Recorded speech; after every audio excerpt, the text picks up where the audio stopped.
सबसे पहले sexual reproduction क्या होता है? जब दो पेरेंट्स का जेनेटिक मटेरियल मिलके एक नया इंडिविजुअल फॉर्म करे, उसको हम कहते हैं sexual reproduction.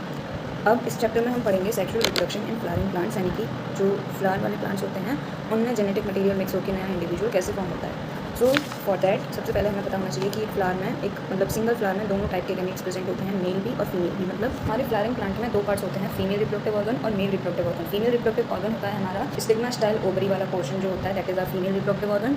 And male reproductive organ में आता है स्टेमन। स्टेमन के दो पार्ट्स होते हैं, फिलामेंट और एंथर। फिलामेंट एक लॉन्ग स्टॉक लाइक स्ट्रक्चर होता है, मतलब लंबा स्ट्रक्चर होता है वो फिलामेंट, और फिलामेंट के ऊपर होता है एंथर। एंथर से पॉलन ग्रेन जाते हैं, यानी कि पॉलन ग्रेन्स क्या होते हैं, एक तरह से मेल गैमीट बोल सकते हैं हम उनको। और फिर स्टेमन से पॉलन ग्रेन जाते हैं, स्टिग्मा पर लैंड करते हैं, फिर स्टिग्मा से स्टाइल, फिर नीचे ओवरी, और ओवरी में जाके फर्टिलाइजेशन होता है, जिससे एक न्यू सीड फॉर्म होता है। एंड उस न्यू सीड से एक न्यू फ्लावर या एक न्यू फ्लावरिंग प्लांट फॉर्म होता है। स्टेमन में जो फिलामेंट होता है वो नीचे वाली सरफेस जो है फिलामेंट की, that is attached to the thalamus, या फिर हम बोल सकते हैं फ्लावर की जो पेटल होती हैं, नीचे वाली जो पत्तियाँ होती हैं उनको हम कहते हैं थैलेमस, जिससे कि स्टेमन का जो फिलामेंट है दैट इज अटैच्ड। अलग अलग फ्लावर की स्पीशीज़ में स्टेमन का शेप और नंबर अलग अलग वेरी करता है। नॉर्मली एक एंजियोस्पर्म बाइलोब्ड होता है, मतलब उसका जो एंथर है वो बाइलोब्ड, उसमें दो लोब्स प्रेजेंट होते हैं और हर एक लोब में एक थैका प्रेजेंट होता है, यानी कि डाईथैकस बोल सकते हैं। तो बाइलोब्ड और डाईथैकस एंथर प्रेजेंट होता है एक नॉर्मल एंजियोस्पर्मिक फ्लावर में। एंथर जो होता है वो 4 साइड का स्ट्रक्चर होता है, मतलब 4 साइडेड स्ट्रक्चर होता है, जिसमें हर एक कॉर्नर पे एक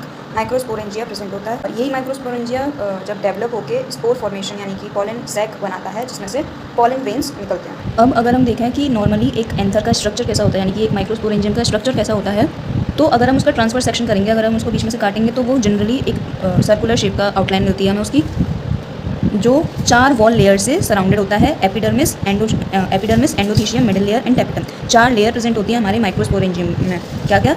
epidermis, endothecium, middle layer and tapetum. जो आउटर 3 लेयर होती हैं वो प्रोटेक्शन का काम करती हैं, और एंथर का डेhiscence, मतलब एंथर में से जब पॉलन ग्रेन्स निकलते हैं तो उसमें हेल्प करती हैं बाहर की तीनों layer.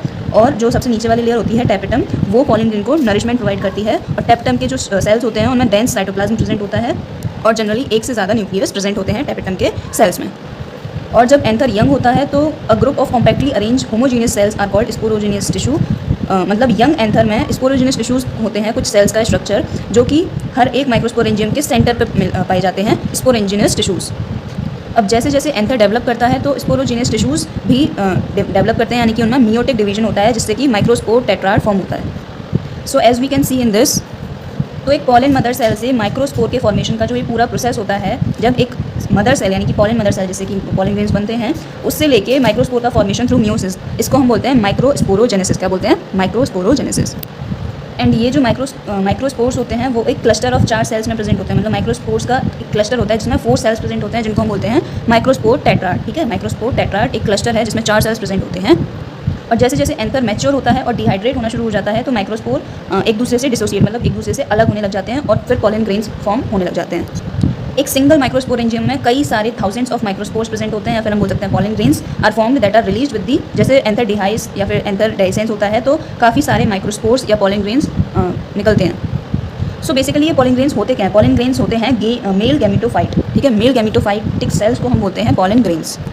Pollen grains generally spherical shape के होते हैं, और इनका मेजरमेंट अगर हम देखें तो 25 से 50 माइक्रोमीटर होती है इनकी डायमीटर नॉर्मली।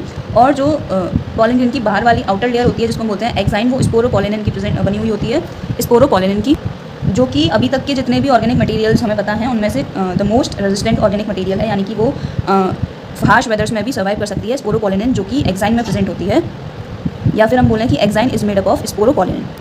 ये जो है हाई टेम्परेचर में भी सर्वाइव कर सकती है, स्ट्रॉन्ग एसिड या एल्कली टेम्परेचर या मीडियम में भी इट कैन विथस्टैंड।